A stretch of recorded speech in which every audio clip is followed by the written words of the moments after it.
Siyawamukela kwi-TV yakhe hamba phambili iGuluva TV. Qala ukuthondela lokhu, subscribe, share, comment, like. Asihlangane khona. Kanti manje kubingelela lesikhathi ekubingelela yena mathinta acabisa intombi zimqomela amehla akhe abanye baqamela imali ethi bazingena kwethu.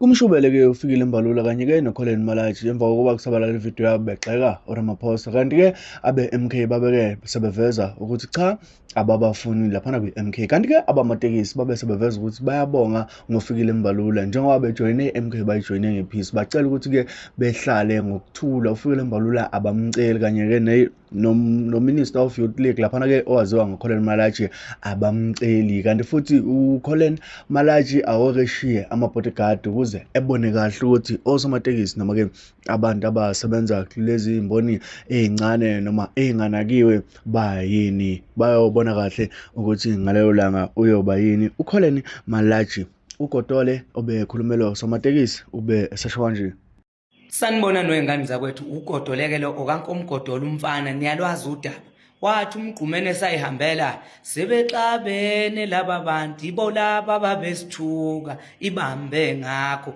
Nami ngisho njalo ke yibo laba babesithuka ibambe ngakho. Sawubona Fikile Mbalula, sawubona Fikile Mbalula.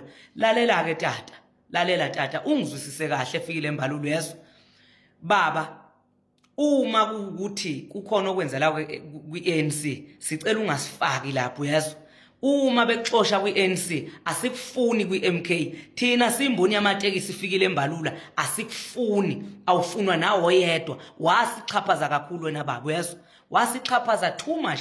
Le video ngiyenze special for wena nalomfana omncane lo we-Youth League ngiyeza kuye. Fikile Mbalula, ngithi kuwe uma i-ANC ekwenzayo noma ngathiwa yenzani uze ungabuyi uze la kwi-MK, asifuni sidalo futhi simboni yamatekisi siyakwenyanya kabi into wayenza kithi, wabenza ubuhlungu obukhulu kithi. Ake ngidlulele lo mfana ngoba ngifuna ukuba mude.